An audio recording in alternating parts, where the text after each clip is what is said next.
What is up, everybody? We are back on the river. I know that's the third time I've said that, but when it's good, and you just gotta get out. So weather's perfect, 35 degrees. Gonna see if we can't get some more plug-in, see what happens.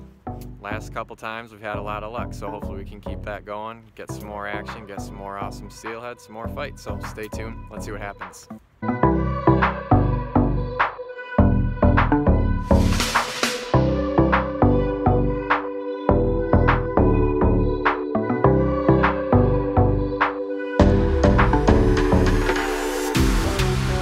The first things to remember when you are trolling out on the rivers in Michigan, you are allowed 3 rods per person when you're out fishing. So we have 2 of us, so we've got 6 rods out. Basically, we want to get a big wall of lures out. So as you're working through these runs where the fish are holding, you are getting a solid wall of as many lures as you can legally have out in front of them, so you can have the best shot at catching them. So typically we'll have these 4, 1, 2, 3, and 4 across the back. You want to have those as evenly spaced as possible and about the same distance back, so that as we're backing down this run here, those 4 lures are all right next to each other and covering the entire run as you go back. The second half of it, we'll have these 2 shorties, one there and one there. You typically only want to put those back 15 feet or so. They stay out of the way of the other ones just because you're not going to be able to keep them out wide enough unless you use planer boards. But we get hit more often than not on shorty rods that are just 15 feet back from the boat and they just blow up. So you always want to have as many as you can have out, 3 per person. And that includes if you're bobber fishing or drift fishing, the one in your hand counts. So if you're bobber fishing, you can only have 2 rods out if you're by yourself as well. Now that you got your rods out and you're in the water, you're on the boat, and you found a run you want, there's different ways that you can work that water. The one that we found that's the most effective is back trolling. So we have this run straight down the river here. We just gonna park at the top, anchor up, get our 6 rods out, and you can do it multiple ways. The easiest way is with an anchor system. If you have an anchor, you just drop anchor, get your 6 rods out, work that area for 2-3 minutes, pick up the anchor, drop back 3, 4, 5 feet, drop the anchor again, park there for a couple minutes, and you just slowly inch your way back until you're at the end of the run. It's an easy way to cover a lot of water. You don't need as much equipment because all you need is a boat and anchor, and it's a lot more simple. Other way you can do it is with a trolling motor, which is what we're doing today. That allows you, 1, to keep back trolling. You just lower the speed enough that you're going to slowly move back, and 2, it allows you can see right now our tail end is kind of swaying back and forth. So as you're going, you can slide back, pick up the speed so you stand still, but then you can just slowly move the motor back and forth. So we are getting those lures to work side to side all the way across this run. So even if there are fish, we still have a chance of hitting them and them finding the lures. Last way to fish for them is what people would typically think of when they think trolling. You can move upriver. So typically you need to, depending on the lures you have out, you need to pick the body or the water that you're doing it in. Because if it's really fast current and you're going to troll upriver, you're going to have to move very slowly because otherwise your lures are going to pop up. So you just got to pick the runs you want, but you can definitely troll upriver, still cover the same amount of water. You still would do the same thing, just start from the end of the run, slowly work your way up, pause in spots, swaying the tail back and forth to try and get as much rod action as possible. And it just allows you to cover more water. You can cover different runs in different ways. If you know when there's a lot of fish activity and fish are holding there, it just gives you another option and a different presentation where it's going to look a little different when it's coming up to them. So the beauty of trolling is even if the fish aren't hungry, which right now we're in the middle of winter, so they're generally not eating as much, they're kind of parking out until they get to February, March when they're going to start spawning. You can generate those hits, so you can get fish that aren't hungry to eat because you got these lures that are trolling back to them and shaking and rattling and just all in their face. You get 6 of them out there, and and run it past them a few times, eventually they're going to get mad if there's fish holding there, so you can generally generate hits even when it's dead of winter, cold weather, and they're not as hungry. Last thing to remember about trolling upriver, it allows you to hit some different sections of runs that you might not be able to hit back trolling. There's certain areas, like you can kind of see over here, this corner right in here, it's a lot of slack current. There's not as much water moving as there is in this main portion of the river. So if we went over there and tried to back troll, the lures wouldn't dive down, they wouldn't get low enough to even be able to work their action and get in front of fish. So sections like that, you can start down towards the bottom and slowly troll up where all the plugs you have out are still going to be rattling, they're still going to be shaking, they're still going to be running right along the bottom by the fish, and it still gives you an opportunity to get those fish in areas that you might not usually be able to get. You know these rods are working correctly when you're watching the rod tips and they are just shaking and vibrating, like the lures are just shaking and vibrating underwater.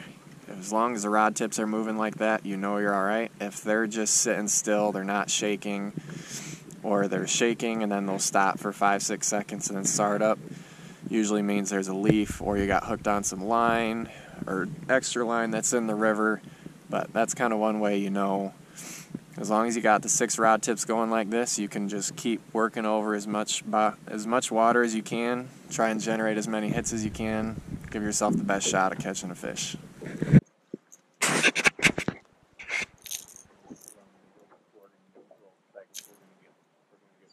Perfect, that's going to make it even better. Okay, so on the shorty rod over here, we've got a mag lip. It's just a real fat lip, bright colors, 2 trebles, and you can hear it's got a real loud shake and rattle. And this thing is real erratic when it's in the water. You can see that thing just below water. Now it's normally going to be 6 to 8 feet down depending on the current, but you can just see how erratic that thing is when it's shaking and wobbling down there. If you picture putting that right past the steelhead and you got the ball bearings in there that's rattling and making all the noise, and then picture 6 of those all side by side, and you can imagine why they eventually hit it. Oh, fish! There we go! Let's go! You want this one? Oh, came off. Came off.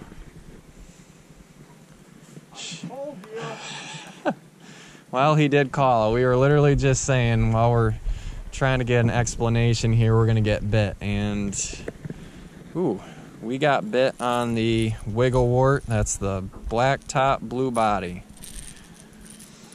Shoot. Get it back out there. Alright, so what we were saying, this is called the Mad Clown. In the middle of that explanation, there was the rod going off, but these things are clutch. You can use them in fast current, slow current. Big thing with fast current, a lot of other lures, you get going too fast or you're moving, if there's a lot of current and you're going upriver, they're usually going to pop up and they won't be able to stay down. These are really capable of handling that, staying down and staying in the zone to get hit. Other thing you'll notice is there's, call them spreader bars. If you're missing a lot of fish, they're not hooking up, you can always put a spreader bar so it's got 2 in the back. Just gives you a little more real estate to get hit on. Also can change the way they work, so you just got to be careful because they might get tangled in some of your other lines. Alright, this box we got the river rockers, and you can kind of see there's all kinds of different colors, different patterns, all kinds of different ones. You just kind of got to try them out and see what's working, what they're hitting. Right now, seems like any kind of combo of blue and silver are kind of doing real well, so we've got one of these out, but these are also different than the other ones. You can see they have a little bit different shape on the nose. Same concept, they're still going to move side to side in the water. They're going to be pretty erratic. The only difference, these ones do not have ball bearings in them, so they're not going to rattle, they're not going to have as much noise. It's going to be more on sight and just the erratic movement. These do handle faster current well. Same with most of these lures that we've shown you so far.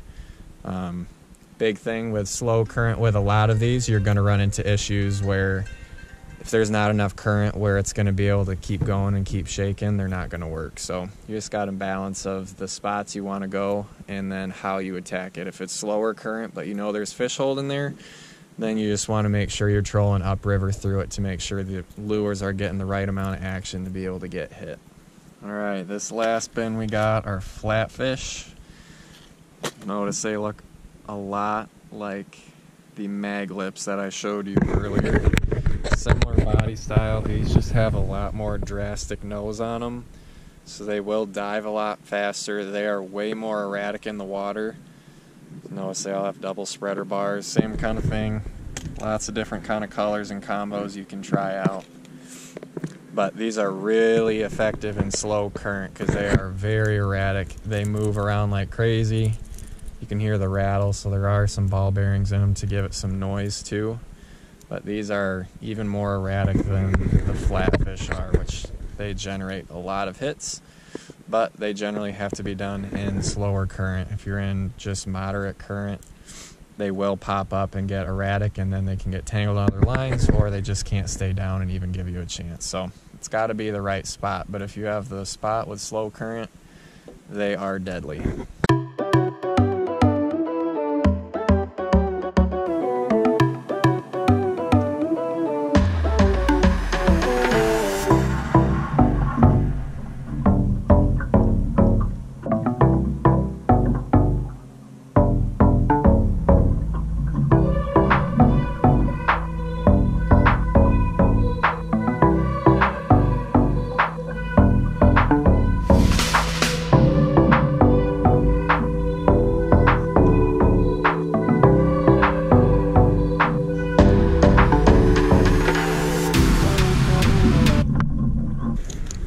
Hooked up.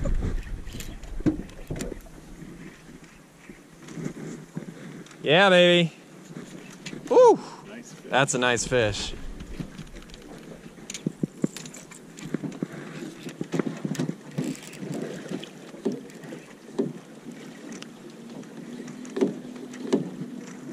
Man, he is thrashing like crazy.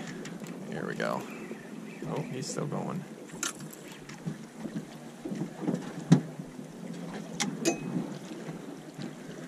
Fish number one of the day. Back trolling.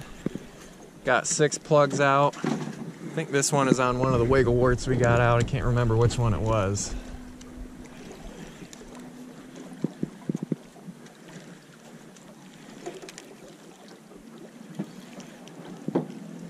And he was thrashing. He didn't go on too many big runs, but he was thrashing enough that it was just pulling.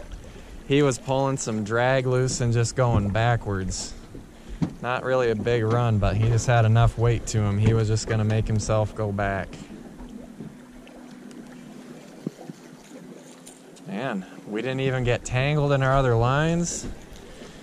Man, after the last one, that was twice last time. Lucky to get one of those in.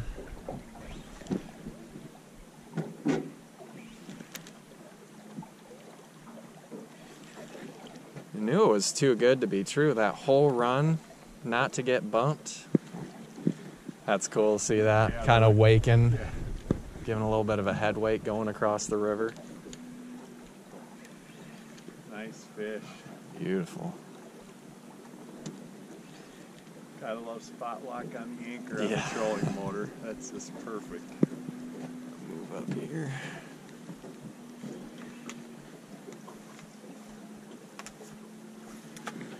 Keep that rod tip low. Gonna get him up above, closer to me. Get up top.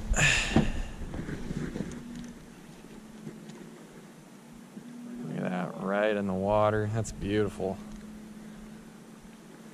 Woo! Alright, ready? Coming to you. Get him up on top. In the net. Let's go. Number one, baby.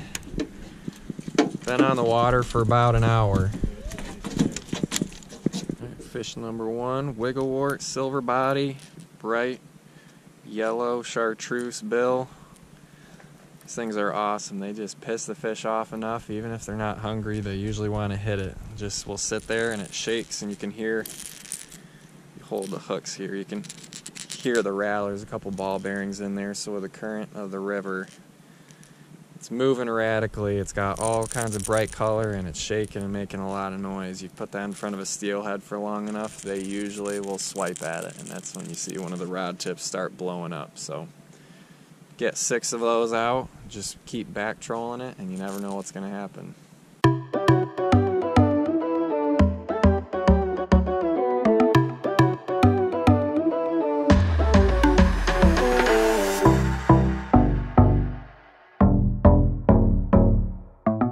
Just off the river.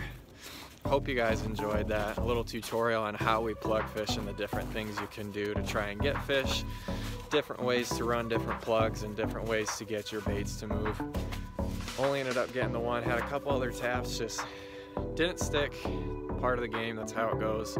Still lucky to have one in the boat, super pumped about that. Don't forget to hit the like and subscribe button. Tune in, we've got more awesome content coming. I'll see you next time.